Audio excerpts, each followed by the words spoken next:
नमस्कार. आज आपण बनवणार आहोत आंब्याचे लोणचे. त्यासाठी मी हे कच्चे कैऱ्या घेतलेल्या आहेत 50. त्याचं मी आता हे फोडून घेणार आहे. आता ही मी आंबे फोडून घेणार आहे, बारीक बारीक फोडी करून घेणार आहे याच्या. आता हे बारीक करून घेतलेले आहेत ह्या फोडी आपण हे कैरीच्या. आता ह्या कैरीच्या फोडीमध्ये टाकण्यासाठी आपण घेणार आहोत ह्या 1 वाटी. हे 50 आंबे घेतले होते मी, त्याच्यासाठी आता ही 1 वाटी मोहरी घेतलेली मी. आणि ही मोहरीची डाळ पाव किलो घेतलेली. हे रामबंधूचा लोणचं मसाला घेतलेला आहे. आणि थोडंसं ह्याच्यामध्ये टाकण्यासाठी लसण घेतलेलं आहे. आणि हे 4-5 लवंग आणि 4-5 मिरे घेतलेले आहेत. ही मी ठेचून घेणार आहे, ह्याला थोडेसे बारीक करणार आहे, जास्त बारीक नाही.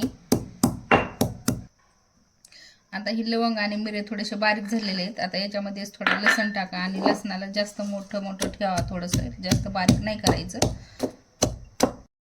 यानंतर लोणच्यात टाकण्यासाठी तेल गरम करून घेतलं मी अर्धा किलो.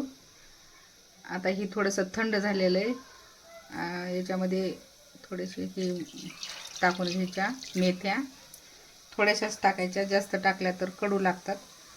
आणि जे हे मी थोड्याशा लवंगा आणि मिरे लसण ठेचून घेतलेला होता तो याच्यामध्ये टाकून द्यायचा.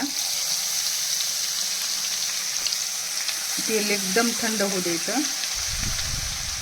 नंतर त्याच्यात चटणी मिसळायची. ही मोहरी बारीक करून घेतलेली याच्यामध्ये टाकली. नंतर ही मोहरीची डाळ जी घेतली होती ते पण मिक्सरमधून बारीक करून घेतली. हे 50 आंब्यासाठी मी टाकणार आहे. त्यातलं हे 1 किलोचा पुडा आहे, पण मी अर्धा टाकणार आहे, अर्धा किलोच्या अंदाजाने. मीठ, थोडीशी हळद,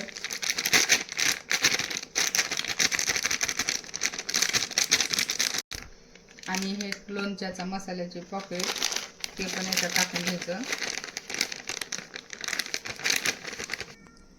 आता जे आपण हे तेल गरम करून थंड केलेलं होतं त्याच्यामध्ये लसण आणि मेथी टाकलेली होती. आणि आता हे मी टाकत आहे त्याच्यामध्ये हिंग आणि 1 पळी चटणी टाकत आहे मी, लाल चटणी. तुम्हाला जास्त तिखट पाहिजे असेल तर जास्त टाका, कमी पाहिजे असेल तर कमी टाका. हे चांगलं मिक्स करून घ्यायचं. आता हे हाताने एकदम असं मिक्स करून घ्या. हे सगळ्या फोडीला लागले पाहिजे हे मिश्रण जे आपण वाटून घेतलेले ते.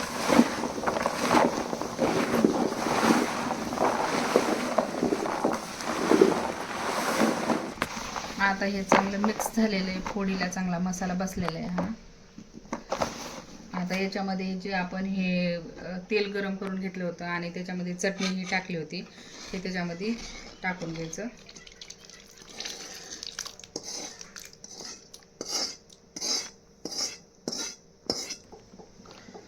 आणि आता हे तेल आणि हे मिश्रण सगळं मिक्स करून घेऊ आपण. जास्तही तेल टाकायचं नाही, कारण याला तेल नंतर सुटतं. काल मी हे लोणचं आता भरणीत भरून ठेवलं होतं. आता ह्याला बघा किती छान असं तेल सुटलेलं आहे आणि एकदम असं छान लागायला खायला पण. तर तुम्ही एकदा नक्की ट्राय करून बघा आणि व्हिडिओला लाईक करा आणि चॅनलला सबस्क्राईब करा. थँक्यू.